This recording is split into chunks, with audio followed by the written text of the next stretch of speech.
हूं अंकित अवस्थी, आप हैं मेरे साथ में एक ऐसे सेशन पर चर्चा करने के लिए जो संभव है थोड़े दिनों में भारत के अंदर भी अखबारों की सुर्खियां बन जाए। सुर्खियां ये कि भारत आ रहे एक क्रूड ऑयल कंटेनर को तुर्की ने रोक लिया है। बड़ा बवाल हो सकता है भाई साहब इस बात पे, लेकिन तुर्की ने रोका है ना केवल हमारे जहाज को, बल्कि पूरा भाई साहब जाम लगा दिया है। आपने अभी तक जाम सड़कों पर लगते देखे होंगे, लेकिन जानकर आपको आश्चर्य होगा कि समुद्र के अंदर जाम लगा हुआ है।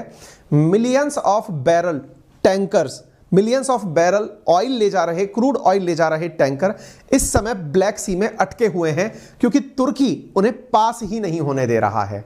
क्या है ये पूरी कहानी, आइए आज के सेशन में चर्चा करेंगे, और इसका रूस से क्या है कनेक्शन, ये जानना आपको बहुत जरूरी है। सारा दाव पेच का खेल है, आपको समझने में बड़ा ही आनंद आ सकता है, ऐसी अपेक्षा है। जल्दी से सेशन को आप सभी साथियों के साथ साझा कर दीजिए। जो भी साथी चैनल पर नए हैं उन्हें जल्दी से चैनल सब्सक्राइब करवा दीजिए और जानना शुरू करिए क्या कुछ हो रहा है। देखिए आपके सामने यहां पर मैं एक बार के लिए इसको, क्या है कि आज हमारा कमेंट बॉक्स नहीं चल रहा है, हाँ जी, तो आप यहां पर कुछ दिनों पहले, लगभग 4 दिन पहले मैंने एक खबर की थी, उस पर ध्यान दें। मैंने 4 दिन पहले एक खबर की थी जिसमें यह कहा था कि रूसी तेल पर G7 और EU का प्राइस कैप लग चुका है। उम्मीद है आपको यह चीज याद होगी, जिसमें मैंने यह बताया था कि यूरोपियन यूनियन और G7 ये मिलकर के क्या प्लान कर रहे हैं कि ये रूस के तेल को $60 प्रति बैरल से ज्यादा नहीं बिकने देंगे। इन्होंने एक रेट निश्चित कर दी कि आप इससे महंगा तेल नहीं बेच पाएंगे। यूं समझिए, मैंने आसान भाषा में हालांकि इस समय भी समझाया था, फिर भी एक बार याद दिला दूं। मान लीजिए कि आप कोई व्यापारी हैं, आपने कोई भी व्यापार कर रखा है, चाहे आप गेहूं बेचते हैं, आप चावल बेचते हैं, आप सब्जी बेचते हैं, आप फल बेचते हैं। मार्केट रेट चल रहा है मान लीजिए एप्पल का 100 रुपए किलो, आपने निर्धारित कर दिया कि आप 90 रुपए किलो से ज्यादा नहीं बेचेंगे, इतना ही भाव निर्धारित कर दिया, दैट इज प्राइस कैप। सामान्यतया वही सरकारें कर पाती हैं ऐसा जो अपने देश के अंदर इस तरह की चीजें करती हों, लेकिन इस समय अमेरिका और उसके पिछलग्गू जो देश हैं, यूरोपियन यूनियन और G7, ये सब मिलकर क्या कर दिए, रूस से बोले कि आपको तेल बेचना है दुनिया में तो बेचो, लेकिन 60 बिलियन निकल जाता है बार बार, क्योंकि आजकल बिलियंस की बातें होती हैं, $60 प्रति बैरल से ज्यादा का भाव नहीं बेचोगे। अब आप पूछेंगे तो अगर बेच दिया तो, अब यहां पर ये जो तो वाला सवाल है ना, ये बड़ा इंटरेस्टिंग है। होता क्या है कि जब कंटेनर्स में, जैसे मैं आपको एक तस्वीर दिखाऊं उससे आपको अंदाजा हो जाएगा। अभी आप देखिए, मैं एक तस्वीर दिखाने की कोशिश करता हूं, शायद आप उसको समझ पाएं। अभी यहां पर आपको समुद्र के अंदर जहां देख रहे हो ना, वहां जहाज ही जहाज खड़े दिख रहे हैं। आपको ये जहाज दिख बड़े छोटे छोटे से रहे होंगे, नाव जैसे दिख रहे होंगे, लेकिन ये तस्वीर ऊपर से ली गई है, यानी कि ऊपर से मतलब आसमान से ली गई तस्वीर है। और कहां खड़े हुए हैं, ये ब्लैक सी के अंदर जहाज खड़े हुए हैं। देखो अब क्या है, ये इस समुद्र के अंदर खड़े हुए जहाजों की तस्वीर है। आप देख सकते हैं कितने बड़े जहाज खड़े हुए हैं, और ये जहाज क्यों इंतजार कर रहे हैं, किसका इंतजार कर रहे हैं, यहां से बाहर निकलने का। अब यहां से बाहर कैसे निकलेंगे, क्या कोई इनको लिफ्ट कराएगा क्या, नहीं, रास्ता है बकायदा। कहां से है रास्ता, ये ब्लैक सी से निकलेंगे। और यहां देखिए आपको ये टर्की दिखाई दे रहा होगा, जो आजकल टर्की बन चुका है, ये टर्की, और यहां पर एक समुद्र दिख रहा होगा आपको, ये वाला। इस समुद्र का नाम है सी ऑफ मरमरा। मरमरा है ना, कहते हैं मरमरा गया, वो ये है मरमरा, सी ऑफ मरमरा। इसको ब्लैक सी से जोड़ने के लिए ये जो इस्तांबुल नामक जगह दिख रही है आपको, इस जगह पर जो रास्ता है, सकड़ा रास्ता, इतना सकड़ा नहीं है जितना आपको दिखाई दे रहा है कि भाई साहब पता नहीं आदमी भी फंस फंसा के निकलेगा। खूब चौड़ा रास्ता, जहाज कई जहाज निकल सकते हैं, ठीक है। इस रास्ते को बॉस्फोरस स्ट्रेट कहा जाता है, मैंने कई बार आपको ये चर्चा में भी कहा है। ये सी ऑफ मरमरा और इधर की तरफ एजियन सी, इसके बीच में ये वाला जो रास्ता है, इसको कहा जाता है डार्डेनलस स्ट्रेट। अब मैं इसको नाम के साथ दिखाता हूं, आप इधर देखिए, आपको यहां पर ब्लैक सी दिखाई दिया, ब्लैक सी के इस तरफ और इस तरफ टर्की दिखाई दिया। यहां पर आप देख रहे हैं बॉस्फोरस स्ट्रेट, ये है सी ऑफ मरमरा, और इधर से है डार्डेनलस स्ट्रेट, और इधर की तरफ आ गया एजियन सी। आप अगर इतनी मैपिंग समझ गए तो आपको अब यह कहानी समझ में आ जाएगी। क्या कहानी है मैं आपको बताता हूं। देखो अब ये जो जहाज यहां से जाते हैं पानी से होकर के, इनकी मजबूरी है कि अगर इन्हें भूमध्य सागर तक जाना है, और बिना भूमध्य सागर तक गए, मेडिटेरेनियन सी तक गए, ये यूरोप तक नहीं जा सकते, तेल लेकर के यूरोप तक नहीं जा सकते। तेल कहां से ला रहे हैं, तो तेल ला रहे हैं रशिया से। ये रहा रशिया, आप इधर देख सकते हैं, रशिया का तेल है। रशिया का तेल ब्लैक सी से होते हुए Dardanelles strait, Bosphorus strait, sea of Marmara, Aegean sea और मध्य सागर। तो ये रास्ता जो है इसमें रूस का तेल है जो इन दिनों इन टैंकर्स में भरा हुआ है। मुसीबत क्या है? मुसीबत ये है कि ये जो टैंकर्स है ना, इनका तेल अगर गलती से फैल गया, आपने अब तक सुना होगा रायता फैल गया, लेकिन यदि तेल फैल गया ना तो बहुत बड़ी मुसीबत हो जाती है। तेल फैलने की मुसीबत क्या होती है? असल में इसमें क्रूड ऑयल होता है। पेट्रोल और डीजल हो तो शायद बहुत जल्दी उड़ भी जाए, आग लगा के भी मिटा दो। ये क्रूड ऑयल है, यानी जैसे डामर जैसा तेल होता है ये। अब क्रूड ऑयल जब फैलता है ना तो एक तो सी की पूरी सरफेस पर फैल जाता है, काला एकदम तेल होता है, और जब ये फैलता है तो मुसीबत ये हो जाती है कि इसकी सफाई में बहुत पैसा खर्च होता है। मान लो कि ये जितने भी जहाज हैं, लगभग 20 के आसपास तो जहाज केवल फंसे होने की न्यूज़ निकल के आ रही है। जो जहाज है ना, इनमें लगभग 1.2 बिलियन डॉलर का तेल है, लेकिन एक जहाज का तेल भी अगर फैल जाए तो अपने आप में बिलियंस ऑफ डॉलर का खर्चा हो जाता है तेल को साफ करने में। नंबर एक, तेल फैलेगा क्यों? दो कारण हैं। पहला, एक तो जहाज आपस में टकरा जाए। बोले, आप पूछेंगे कि सर जहाज आपस में टकराते हैं क्या? दिखता नहीं है क्या इतना बड़ा जहाज आ रहा है? जी बिल्कुल सही कह रहे हैं आप, लेकिन सड़क पर आप जब चलते हैं तो संभावनाएं सब होती हैं गाड़ी के अंदर। पानी में भी यही बात है, हवा में भी यही बात है। ऐसी स्थिति में क्या होता है, या तो ये टकरा जाएं या फिर कोई तूफान वगैरह आ जाए तो ये पानी में डूब जाएं। ये दोनों स्थितियों में तेल फैलकर सरफेस पर आ जाएगा, और सरफेस पर आते ही नेचर को तो नुकसान होगा ही, साथ साथ उस देश को भी नुकसान होगा जिसके बॉर्डर पर यह सारा काम हुआ है। अब आप अगर मैप को ध्यान से देखे हो तो ब्लैक सी से अगर तेल होकर निकला, और मान लो ब्लैक सी तक तो किसी की कोई दिक्कत थी नहीं, लेकिन अब जो तेल ब्लैक सी से एजियन सी जाएगा वो बिना तुर्की के अंदर से हुए पास नहीं हो पाएगा। मजबूरी है, जैसे स्वेज कैनाल इजिप्ट में से होकर निकलेगी, ऐसे ही बॉस्फोरस स्ट्रेट और डार्डेनल्स स्ट्रेट तुर्की में से होकर निकलेगा।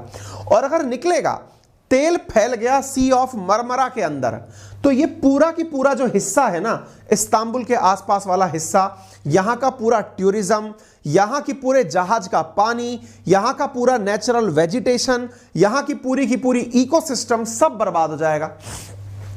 बोले सर ये तो फैल गया तो होगी ना बात, दिक्कत बताओ दिक्कत क्या है? दिक्कत क्या है? अब हम मूल मुद्दे पे आते हैं। ऐसी स्थिति में ये फैलने का जो नुकसान है, इससे बचने के लिए इंश्योरेंस कराया जाता है। आप पूछेंगे ये इंश्योरेंस कौन करता है? कृपा यहीं अटकी हुई है। इंश्योरेंस इन सब जहाजों का यूरोप की ही कंपनियां करती हैं।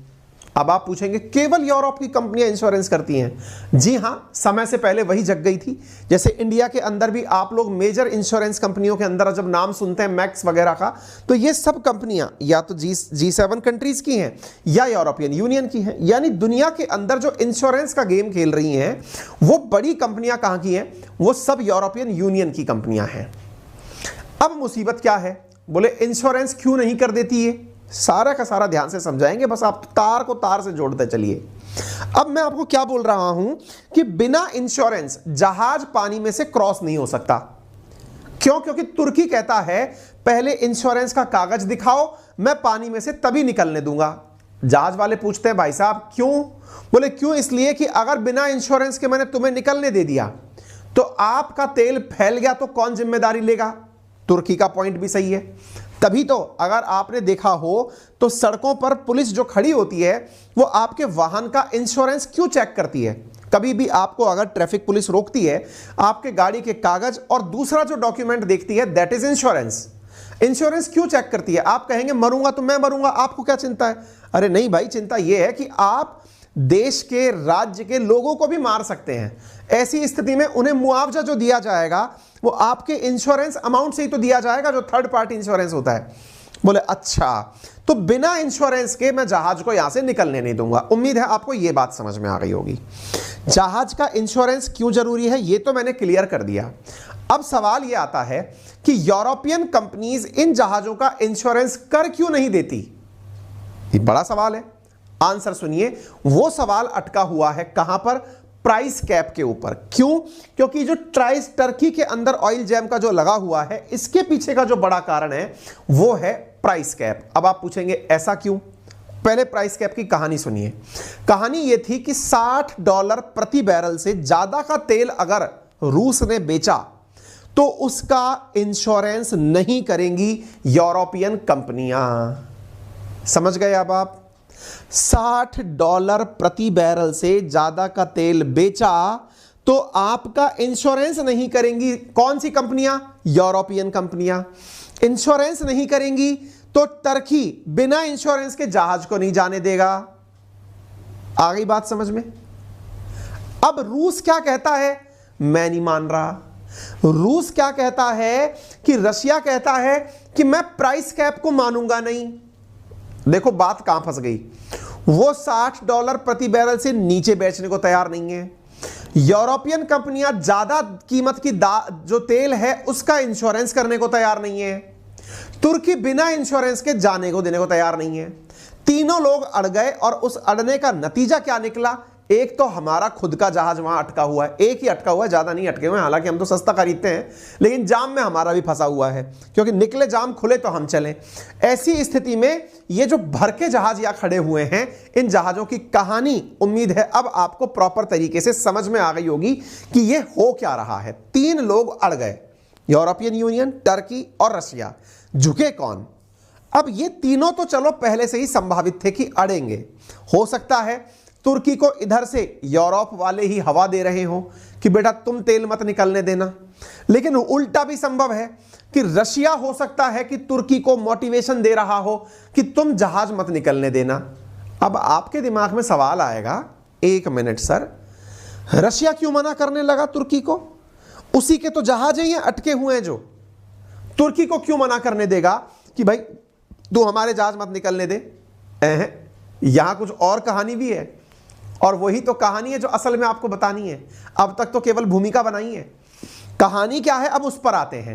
लोगों को डाउट क्या हो रहा है कि यार तुर्की और रशिया ने तो दोस्ती कर ली थी। इसकी दोस्ती का परिणाम यही तो निकला था कि तुर्की बोला था यूक्रेन के कि बैरक्तार करके जो तुम्हारा ड्रोन है वो हम नहीं उड़ाएंगे। रशिया और इनकी तो कूटनीतिक जीत हो चुकी है सर, आप पढ़ा चुके हो अपने चैनल पे। तो फिर क्या कहानी है? कहानी कहीं और फंस रही है। अब कहानी कहां फंस रही है, अब उस पर चलिए। रशिया के कहने पर अगर टर्की ने पाबंदी लगाई है तो ये तो अपने आप में तगड़ा गेम है। कोई अपने ही जहाज को क्यों रोकेगा? कहानी ये है सर, उसका जहाज है ही नहीं यहां पे।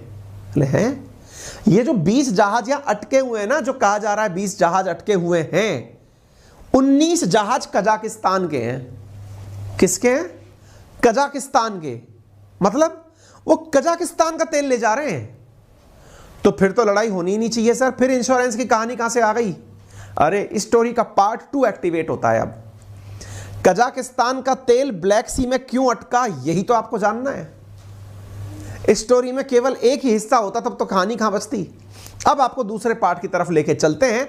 उम्मीद है यहां तक की स्टोरी बिल्ट हो चुकी है कि साहब रशिया का तेल समझ के टर्की निकलने नहीं दे रहा है, यूरोपियन वाले इंश्योरेंस नहीं कर रहे हैं, जहाज पानी में खड़े हुए हैं, जाम लगा हुआ है। अब मैंने अचानक एक पॉइंट बोल दिया, ये माल तो कजाकिस्तान का है। अब आप कहेंगे कजाकिस्तान का माल फंस क्यों गया? उस पर तो कोई सैंक्शन नहीं है, उस पर तो कोई प्राइस कैप नहीं है, और क्यों होगा, क्या होगा? थोड़ा वेट करिए, आइए आपको आगे लेकर चलते हैं। अब देखो साहब, मैं आपको थोड़ा आगे लेकर चलता हूं और आपको एक मैप और दिखाता हूं। अब आप थोड़ा सा सेंट्रल एशिया का मैप को पूरा तरह से देखिए एक बार। इस मैप को अगर आप देखें तो आपको फिर से 2-3 चीजें समझनी होंगी। थोड़ा इधर चलिए, आपको ये मेडिटेरेनियन सी दिखाई पड़ रहा होगा बढ़िया से। ये रहा मेडिटेरेनियन सी, ये रहा एजियन सी, ये रहा मरमरा सी, ये रहा ब्लैक सी, इधर आ गया रशिया। यहां तक की कहानी हमने पूरी अच्छे से समझा दी। अब मैं आपको बचा हुआ विश्व भी दिखाता हूं, जरा इधर देखें। अब आप इस रशिया को जब देखें तो आपको रशिया के साथ जुड़ा हुआ एक देश और दिखाई देता है, that is named as Kazakhstan. बोले सर क्यों दिखा रहे हो? समझो बेटा, कजाकिस्तान सेंट्रल एशियन कंट्री है, लेकिन ये लैंडलॉक कंट्री है। लैंडलॉक है इसका मतलब यह हुआ इसके पास अपना समुद्र नहीं है। अपना समुद्र नहीं है, इसका क्या मतलब? बोले इसका मतलब यह है कि यदि ये व्यापार करेगा तो व्यापार करने के लिए इसके पास समुद्र के नाम पर ब्लैक सी है। आप कहेंगे 1 मिनट गुरुजी, अपने चक्षु खोलिए, कहीं मामला गड़बड़ा रहा है, और मामला कहां गड़बड़ा रहा है हम वो बता दें। बोले सर संभव है कि ये जो कजाकिस्तान का तेल है आपको दिखाई नहीं दे रहा हो, यहां पर कैस्पियन सी भी है। मैंने कहा नहीं है, बोले क्या बात कर रहे हो? अरे कैस्पियन सी नहीं है। बोले कैस्पियन सी हम बोलते तो हैं। अरे बोलते हैं बस, ये झील है। क्या बात कर रहे हो? अब हमको ये सिखाएंगे कि कैस्पियन सागर नहीं है, हैं? ये दिन दिन नहीं है, ये रात रात नहीं है, हो क्या रहा है? अरे रुकिए भाई, मुद्दा ये है कैस्पियन सी एक झील है। इसका प्रमाण यह है कि समुद्र दुनिया में उन्हीं को कहा जाता है जो किसी और समुद्र से जुड़े हुए होते हैं। दुनिया का पूरा पानी कहीं से उठाकर अंटार्कटिका से लेकर आर्कटिका तक, अमेरिका से लेकर के आप रशिया तक, कहीं तक चले जाओ, दुनिया का सारा पानी आपस में जुड़ा हुआ है। तभी तो सारी ऊंचाइयां समुद्र तल से नापी जाती हैं। सारा पानी आपस में जुड़ा हुआ है, सारे वाटर लेवल एक दूसरे के साथ कनेक्टेड है। अब आप कहेंगे तो मैंने कहा कैस्पियन सी किसी से भी कनेक्टेड नहीं है। बोले ब्लैक सी कनेक्टेड है क्या? बिल्कुल है। आपने देखा नहीं कि अभी मेडिटेरेनियन सी से कैसे कनेक्टेड है? स्ट्रेट के माध्यम से। तो अजोव सी कनेक्टेड है क्या? हमने कहा बिल्कुल है। सी ऑफ अजोव कीव स्ट्रेट के माध्यम से, ये जो आपने स्ट्रेट देखी थी यहां पर, इसके थ्रू कनेक्टेड है। बोले अच्छा, इसका मतलब सारा की सारा ये कर्च स्ट्रेट के थ्रू यहां से कनेक्टेड है। तो बोले कैस्पियन सी से कजाकिस्तान अगर तेल भेजे तो दुनिया में कहीं नहीं जाएगा? जाएगा ना, 2-4 देशों तक जाएगा, चाहे तुर्कमेनिस्तान, ईरान, ये तो खुद ही गैस भर के बैठे हुए हैं, अजरबैजान, इन तक चला जाएगा। तो बोले इसका क्या मतलब है? हमने कहा कजाकिस्तान जो तेल पैदा करता है ना, उस पैदा किए तेल को दुनिया तक भेजने के लिए उसे रशिया की मदद लेनी ही पड़ती है। तो बोले इसका क्या मतलब हुआ? इसका मतलब यह हुआ कि कजाकिस्तान से पाइपलाइन निकलती है, रशिया तक जाती है, और रशिया तक जाकर के यहां पर देखो नोवोरिस्क करके जगह दिख रही है। मैं आपको इसे जूम करके दिखा दूं, शायद मैं अलग तरीके से दिखाऊं आपको। यहां देखिए, ये रहा पोर्ट ऑफ नोवोरिस्क। तो ये रशियन पोर्ट है। अगर आप इसे समझें तो ये कजाकिस्तान के साथ निकल के रशिया तक जो आ रहा है, नोवोरिस्क असल में रशियन पोर्ट है, और इस रशियन पोर्ट से होकर के कजाकिस्तान का तेल बिकने जाएगा। अब अगर आपको यह बात समझ में आ गई हो तो एक बार के लिए थम्स अप कर दो कि चीजें कैसे उलझ गई। अब देखो, तेल तो है कजाकिस्तान का, कहानी में आगे का क्रम जोड़ते हैं। तेल है कजाकिस्तान का, बिकने जा रहा है यूरोप, निकल के जा रहा है रूस के पोर्ट से, और उस पोर्ट का नाम है पोर्ट ऑफ नोवोरिस्क। पोर्ट ऑफ नोवोरिस्क जो कि रशियन पोर्ट है, इससे अगर पोर्ट से तेल निकल रहा है तो ब्लैक सी में जब आया तो देखिए अटक कहां गई कहानी। अगर समझ गए हो तो थम्स अप कर दीजिएगा, बहुत तगड़े तरीके से आपने चीजें समझी हैं। देखो, कजाकिस्तान से तेल आया पाइप के माध्यम से रशिया तक, और रशिया के पोर्ट ऑफ नोवोरिस्क पर जब पहुंचा तो यहां से आगे तेल कैसे जाए, इसके लिए बिना रूस के दुनिया में तेल कजाकिस्तान का नहीं जाएगा। कजाकिस्तान का तेल बिकने यूरोप ही जाता है। यूरोप ने कजाकिस्तान के ऊपर कोई पाबंदी नहीं लगा रखी है। कजाकिस्तान यूरोप का तीसरा लार्जेस्ट ऑयल सप्लायर है। नंबर 1 पर रूस है, नंबर 2 पर नॉर्वे है, नंबर 3 पर कजाकिस्तान है। कजाकिस्तान के ऊपर कोई प्राइस कैप नहीं है। लेकिन जब माल यहां से निकल के बाहर आ रहा है तो भाई एक बात बताओ, किसी को कैसे पता चलेगा कि यह कजाकिस्तान का माल है कि रशिया का माल है? कहानी कहां अटक गई? अगर आपको बात समझ में आ गई हो तो इसी बात पर चैनल को लाइक कर दो, शेयर कर दो, सब्सक्राइब कर दो। मैंने क्या बड़ी बात आपको समझाई है। कंफ्यूजन कहां हुआ कि भाई इस तेल को जो ट्रक में भरा हुआ है, इसमें टैंकर में भरा हुआ है, ये किसका है? लोग कह रहे हैं कजाकिस्तान का माल है। कैसे पता चला?